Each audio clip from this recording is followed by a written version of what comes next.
दिलजीत दोसांझ की डिटेक्टिव शेरदिल movie review. Boman Irani, Ratna Pathak Shah, Banita Sandhu ने एक अर्धमनोरंजक मर्डर मिस्ट्री में शीर्ष सम्मान प्राप्त किया। हाउसफुल 5 ए और बी और 36 चाइनाटाउन के विपरीत अंतिम मोड़ तुच्छ नहीं लगता। यह न केवल कहानी के सार की प्रशंसा करता है बल्कि खराब रिश्तों की नाजुकता को भी उजागर करता है। कास्ट: दिलजीत दोसांझ, डायना पेंटी, बोमन ईरानी, चंकी पांडे, बनीता संधू, रत्ना पाठक शाह, सुमीत व्यास। निर्देशक: रवि छाबड़िया। भाषा: हिंदी। इस साल की 786वीं हुडुनिट में डिटेक्टिव शेरदिल की भूमिका निभाने वाले व्यक्ति से मिलने से पहले एक शब्द जिसे मैं साल खत्म होने से पहले 786 बार और इस्तेमाल करूंगा। हमें बताया जाता है कि दिलजीत दोसांझ द्वारा निभाए गए इस व्यक्ति का नाम शेरदिल कैसे रखा गया। यह समझ में आता है कि निर्माता अपराध और कॉमेडी को एक साथ मिलाकर कहानी को कमजोर बनाना चाहते हैं। दोसांझ की अर्जुन पटियाला की यादों के वापस आने का ख्याल ही आपकी रीढ़ की हड्डी में सिहरन पैदा कर देता है। लेकिन श्रेय देने के लिए कम से कम सौंदर्य शास्त्र सही जगह पर है, क्योंकि हमें सीधे बुडापेस्ट ले जाया जाता है जहां एक अरबती बोमन ईरानी की खाली सड़क पर हत्या कर दी जाती है। इसमें जो चीज भी सही है वह है रत्ना पाठक शाह का एक ठोस परिचयात्मक शॉट जो ईरानी की पत्नी का किरदार निभा रही है। अगर साराभाई बनाम साराभाई की माया साराभाई में थोड़ा ज्यादा रवैया और अधिकार होता तो यह किरदार हो सकता था। डायना पेंटी उन्हें एक सच्ची बॉस लेडी कहती है। कुछ अजीब और संयोगपूर्ण क्षण आते हैं जब अक्टूबर की प्रसिद्धि वाली बनीता संधू एक मूक-बधिर बेटी के रूप में दिखाई देती हैं, जिसे शांति कहा जाता है। मुकेश भट्ट, रॉकेट सिंह और गुलाल के बेजोड़ अभिनेता की भूमिका में बहुत कम निवेश किया गया है, जो ड्राइवर है जो अपने मालिक की बेरहमी से हत्या के बाद से फरार है। प्रेम रतन धन पायो कोई है। जब पहेली के सभी महत्वपूर्ण टुकड़े एक साथ रख दिए जाते हैं तो नामांकित चरित्र अपनी मधुर आवाज में घोषणा करता है, यह एक क्लासिक है। हुडुनिट, ठीक है फिर। लेकिन यह चरित्र कभी भी फिल्म को सीट के किनारे पर नहीं जाने देता, क्योंकि वह अपनी हारमोनिका बजाता रहता है और इसकी सतत धुन बैकग्राउंड स्कोर में अपना रास्ता बनाती है, जो कई अवसरों पर चरमोत्कर्ष पर पहुंच जाती है। कुछ समय के लिए चुप रहने दो दोस्त। यदि दो विपरीत शैलियों का यह मिश्रण कुछ जुड़ाव के बावजूद जिज्ञासा को जीवित रखने में असमर्थ है, तो चंकी पांडे की आमतौर पर फिल्मी प्रविष्टि ए से बी तक की कार्यवाही को उत्साहित करती है।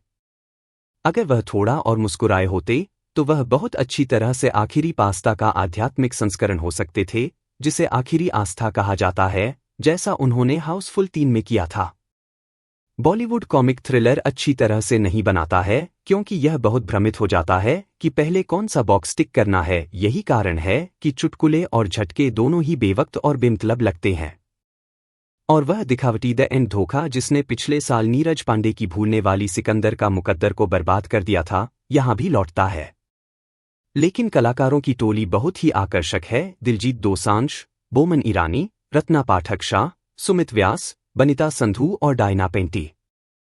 ईरानी ने जो पहनावा दिखाया है वह बिल्कुल आकर्षक है। वह शानदार दिख रहे हैं और प्रभावी बैरिटोन उनके डराने वाले व्यक्तित्व को और भी निखारता है, जो अंदर से पूरी तरह से थका हुआ और कमजोर है। पेंटी अपने सीधे सादे रवैये से अपने प्रदर्शन में गंभीरता का एक खास भाव लाती हैं।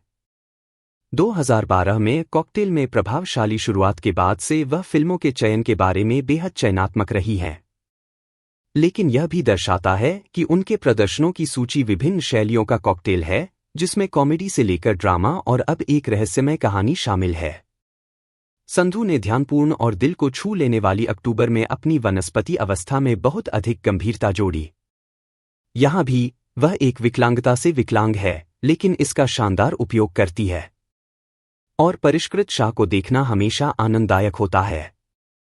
वह अपनी बॉडी लैंग्वेज पर उल्लेखनीय रूप से प्रभावशाली नियंत्रण रखती है। और एक बार फिर कपूर एंड सन्स के बाद वह एक टूटती हुई शादी में फंस जाती है, जो एक आश्चर्यजनक मौत के साथ समाप्त होती है। कहानी अली अब्बास जफर ने सागर बजाज और रवि छाबड़िया के साथ लिखी है, जो फिल्म का निर्देशन भी करते हैं। सुल्तान के बाद जफर ने दिलजीत दोसांझ अभिनीत जोगी को छोड़कर काफी हद तक गहराई से काम नहीं किया है।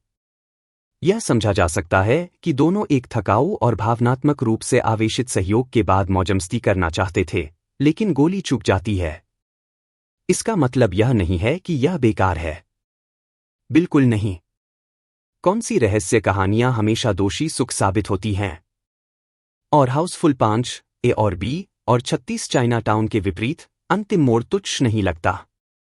यह न केवल कहानी के सार की प्रशंसा करता है, बल्कि खराब रिश्तों और मरते हुए भावनात्मक गतिशीलता की नाजुकता को भी उजागर करता है।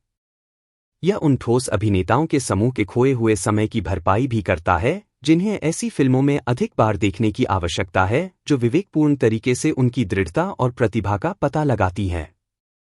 लेकिन अगली बार कृपया हार्मोनिका के बिना। रेटिंग 3.5 सितारों में से।